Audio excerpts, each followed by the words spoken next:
Hey, you guys, good morning to you. Today we're going to talk about how to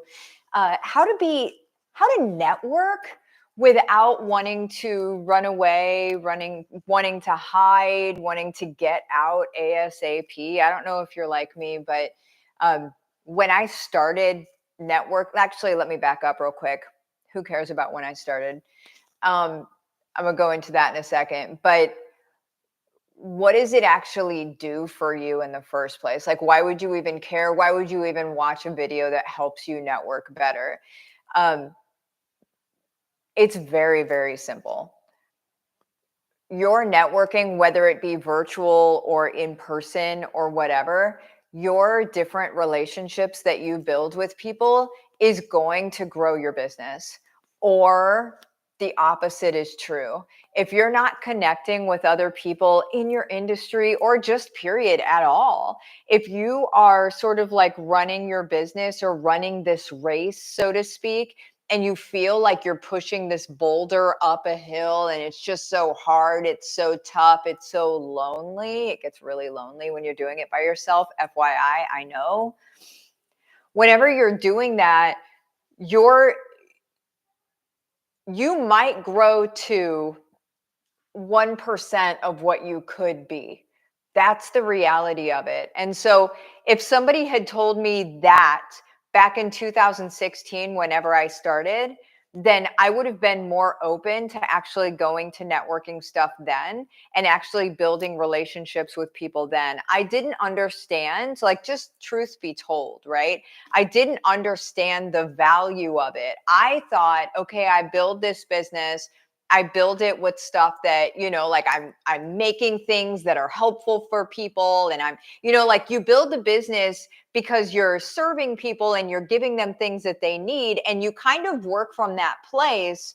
But what you don't realize is that there's so many other people that can help you in so many ways, right? And that you can also help them, and then it feeds you, and then it like snowballs everything. So not only your stuff gets bigger and better, but their stuff gets bigger and better too. And it's like when all of that happens at the same time, you're in like probably one of the best places ever. And that's probably one of my favorite things about business in the first place. But let me explain to you what life used to be like for me as a networker.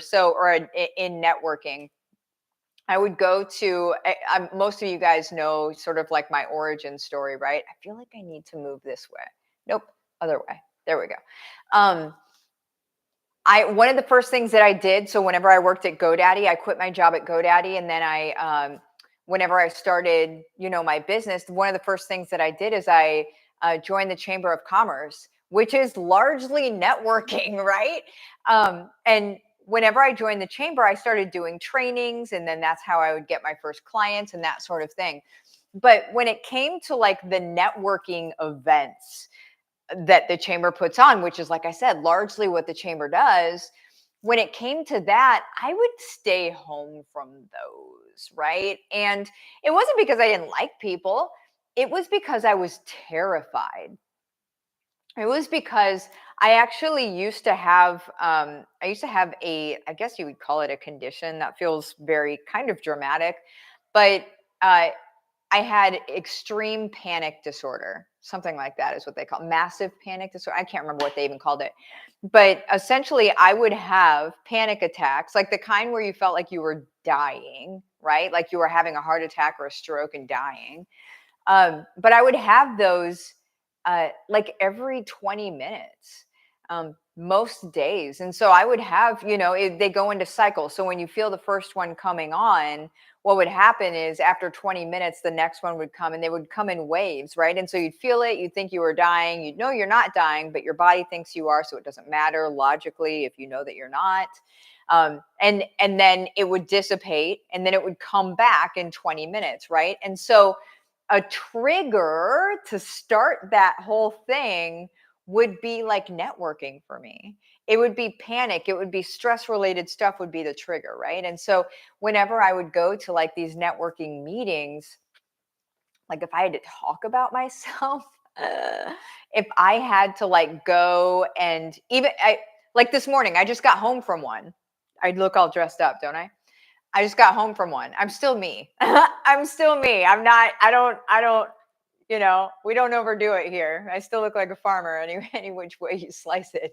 I either look like I'm going to go work out or like I'm going to tend to a garden I don't have. So I don't, that's, hi, I'm Martha. This is how I roll.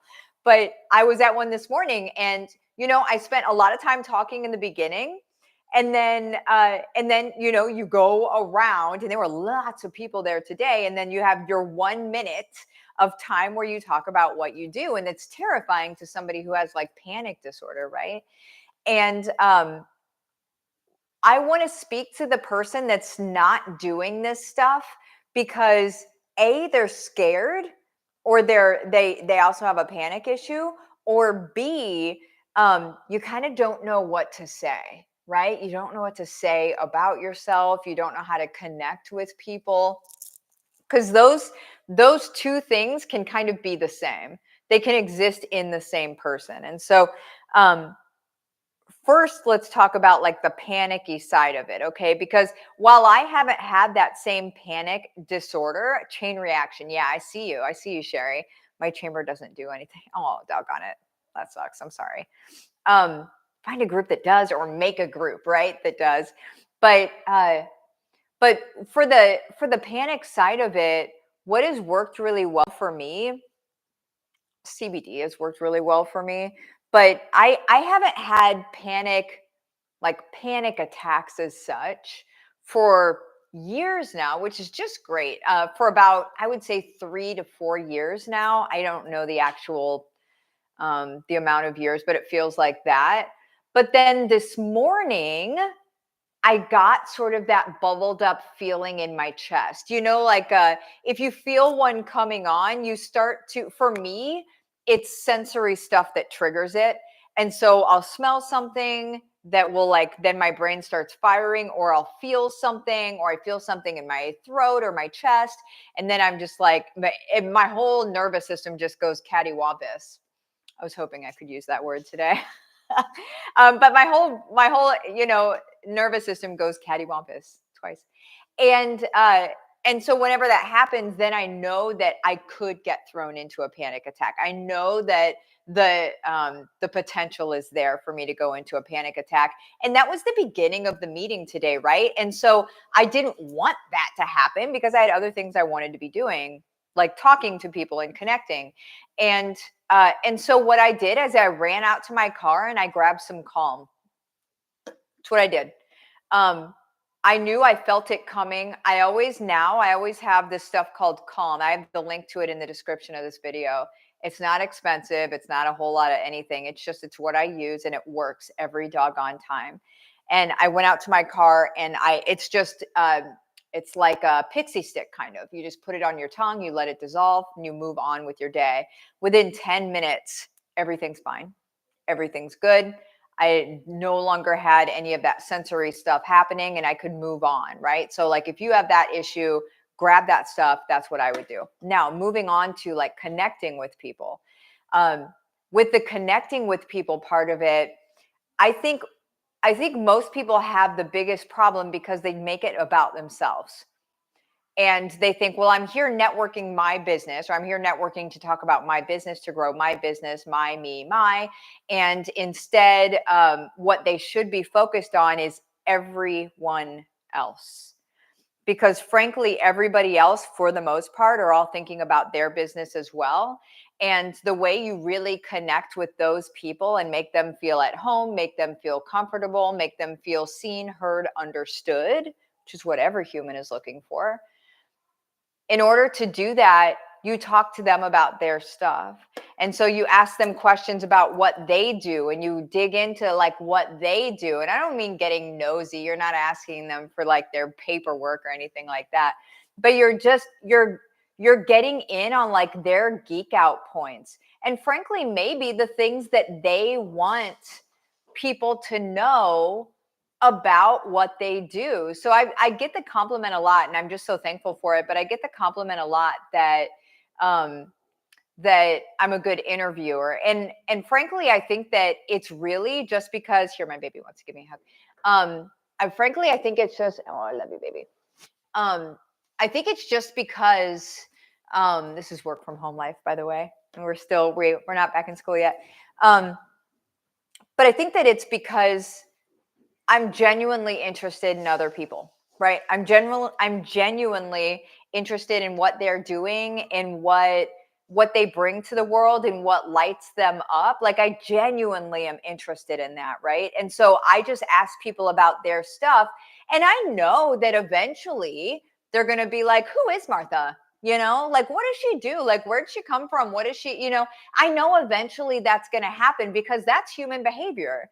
And again, like if you haven't followed me for very long, I double down on buyer psychology, human psychology, and building buyers and human behavior. I know where people are going to go, right? I don't need to push my way there, and I don't need to push them there either. And neither do you, frankly. Neither do you.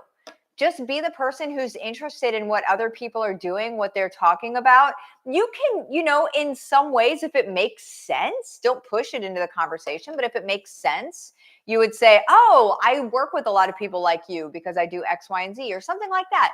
However, it makes sense, however, it's comfortable. Or you say nothing at all, and then they hear you whenever you're going around and you're saying your 1 minute spiel or whatever. Then you say, what you do, and then they're like, "Oh, shoot, that's what she does. Okay, well, I need to talk to her." That's how you do networking really well. I think if we could sum all of this up into one sentence, it would be, don't make it about you, which is like the last thing that people think. But anyway, that's all I got for you today. It is I can't do Sunday Funday because I don't do these on the weekend. So we're doing Friday Funday. And so we just talked about networking. So there you go. Adios, you guys. See you later. Bye-bye.